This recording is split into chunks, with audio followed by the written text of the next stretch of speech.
I'm going to read to you something that Jesus said. And I want you to understand what he's saying here. It's extremely powerful. And it may answer some questions that you've had regarding Christians, regarding some of the problems you've seen, some of the wounds you've experienced. They're strong words. At first, they may be a little puzzling. I'm going to try to make sense. I'm going to try to make sense of it with you. It's found in the book of Revelation, chapter 2, verses 3 through 5. And it says, Jesus is saying here, I know you are enduring patiently and are bearing up for my name's sake, and you have not fainted or become exhausted or grown weary. But I have this one charge to make against you, that you've abandoned the love that you had at first. You have deserted me, your first love. Remember then from the heights you have fallen. Repent, change the inner man to meet God's will, and do the works you did previously when you first knew the Lord. Or else I will visit you and remove your lampstand from its place unless you change your mind and repent and go the other direction. So he's going to take a lampstand and turn it off. The light that this once shed would be shed no more. The influence that it had here is gone. Its helpfulness is gone. It's kind of like salt, losing its saltiness. No longer of any value. And how did all this happen? These Christians that Jesus is referring to did a lot of great things, endured a lot for Christ. We would think they're Christians. They're following the Lord. But Jesus said, as I read, I have something against you.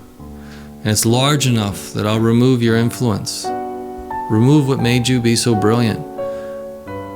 And what is it? It's you've lost your first love, your passion for me. That's what he's saying.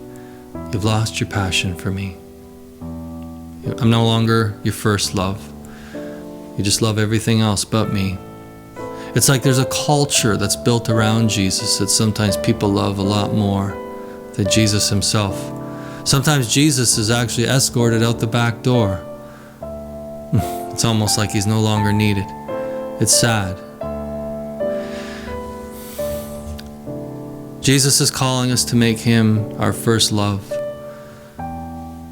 Jesus is calling us to live in right relationship with him. If we're not doing that, he's calling us to repent. That means go in the opposite direction and start pursuing him with a passion. Get your priorities in order. Know what this is really about. Jesus Christ. He is the height, the depth. He is the pinnacle of our faith. And it always must be centered on him. There's safety and security in making him your passion. It also helps you understand what can happen to some people, and why some people are living lives that are hypocritical and even confusing. Because it's very slow and seductive what can happen when people start to drift away from Christ as being their passion, their first love. It just happens. So I'm sharing this with you today to encourage you to have a deeper understanding of what can happen, to encourage you to repent.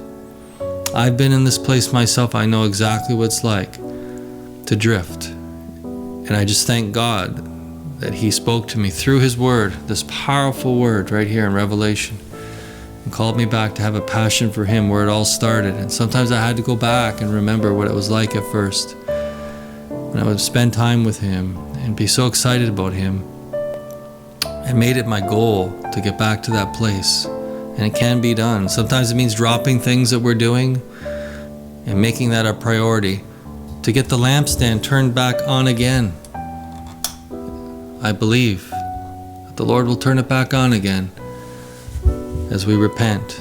He's gracious and merciful. He's always willing to restore us, bring us back to that place. Doesn't matter if it's been weeks, months, or even years.